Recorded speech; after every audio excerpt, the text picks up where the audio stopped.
পর্যায়ে আমাদের সামনে সংক্ষিপ্ত বক্তব্য রাখবেন প্রস্তাবিত কোবাইল মেট্রো থানার সংগ্রামী সাধারণ সম্পাদক মোহাম্মদ রিপন মিয়া। আসসালামু আলাইকুম।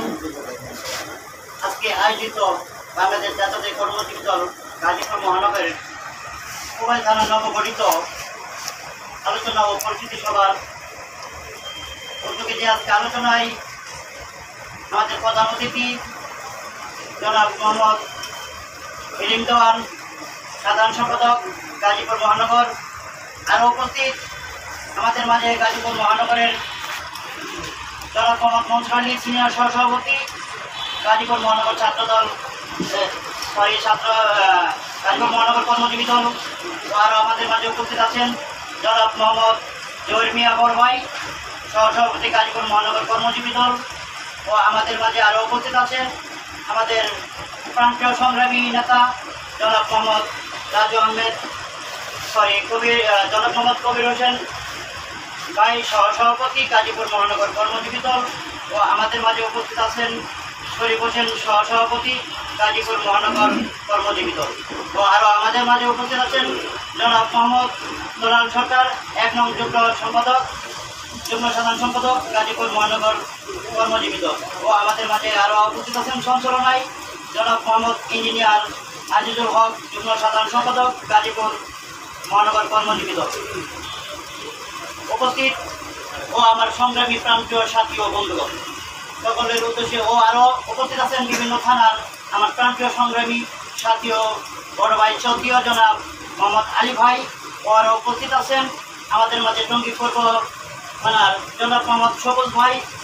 ও আরও উপস্থিত আছেন আমাদের মাঝে জনাব মোহাম্মদ জুয়েল ভাই। ও আরও উপস্থিত আছেন আমাদের মহানগর কর্মজীবী দলের আমাদের দপ্তর বিষয়ক সম্পাদক ও আরও প্রচার সম্পাদক ও সহপ্রচার সম্পাদক, কাশিমপুর থানার ও বিভিন্ন অঙ্গ সংগঠনের নেতাদল ও কাশিমপুর কর্মজীবী দলের সকল প্রান্তীয় ভাইরা ধন্যবাদ জানাচ্ছি যে আজকে আমাকে কোবাইল কর্মজীবী দলের সাধারণ সম্পাদক হিসেবে প্রস্তাবিত রেখেছেন ও আমাকে সাধারণ সম্পাদক হিসেবে ঘোষণা দিয়েছেন। আমি অত্যন্ত আনন্দের সহিত বলতেছি প্রত্যেকটা নেতা ও আমার শ্রদ্ধেয় নেতাদের, যাদের হাত ধরে এই কর্মজীবী দলে আসা ও যাদের নেতৃত্বে এই কোবাইল থানার নবগঠিত যে গঠিত কমিটিটিকে আমাদেরকে গঠন করতে বলা হয়েছে, আমরা গঠন করেছি। আমরা প্রত্যেকটা নেতা ও প্রত্যেকটা প্রান্তীয় শ্রদ্ধেয় যাদের নেতৃত্বে আমরা চলে থাকি, প্রত্যেকের উপর আশা রাখবো আপনারা প্রত্যেকটা থানায় এবং আমাদেরকে সঠিক নেতৃত্ব দিবেন, যাতে আমরা প্রতি সপ্তাহে মিনিমাম 1-2টা করে প্রোগ্রাম করে দলের প্রচারণা বাড়াতে পারি। এবং এই প্রচারণা বাড়ালে আমাদের মধ্যে একটা একত্রবদ্ধতা বাড়ে। যেমন আজকে আমরা একত্র হয়েছি, আজকে আমার মাঝে অনেকটা আনন্দ লাগতেছে যে আমরা এতগুলো মানুষ এই কর্মজীবী দলের পক্ষ থেকে আমরা একত্রিত হতে পেরেছি।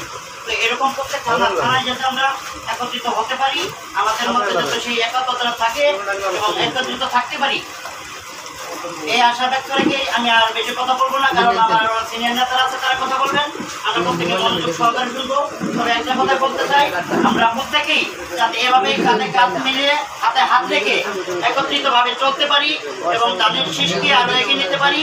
এবং এই মোবাইল এই পাশের যে মিলন ভাই আছেন, আমরা তার নির্দেশে থাকবো এবং আমরা প্রত্যেকের দুয়ারে মিলন ভাইয়ের জন্য কাজ করব।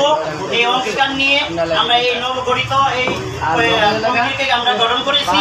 আমরা মোবাইলবাসী অন্যান্য অঙ্গ সহযোগী এবং সকল দলের সাথে তাদের সাথে আমরা সকল কর্মকাণ্ডে আমরা একত্রিত হয়ে মিলন ভাইয়ের জন্য আমরা মাঠে কাজ করব। মিলন ভাই এবং আরও আছে আমরা যে বাকি যত শ্রমিক দল, ছাত্র দল, যুব দল, আমরা প্রত্যেকের সাথে আমরা কথা বলেছি। আমরা প্রত্যেকের সাথেই আমরা একত্রিত হয়ে আমরা কর্মজীবী দল মিলন ভাইয়ের জন্য আমরা প্রত্যেকের কাছে গিয়েছি এবং প্রত্যেকটা প্রজামণ্ডপে এবং বিভিন্ন পাড়ায় আমরা লিফলেট বিতরণ করেছি এবং সবার সাথে আমরা থাকবো, আছি। সেই প্রতিজ্ঞা ব্যক্ত রেখে আমার সংক্ষিপ্ত বক্তব্য আমি এখানে শেষ করছি। সবাই ভালো থাকবেন। আসসালামু আলাইকুম।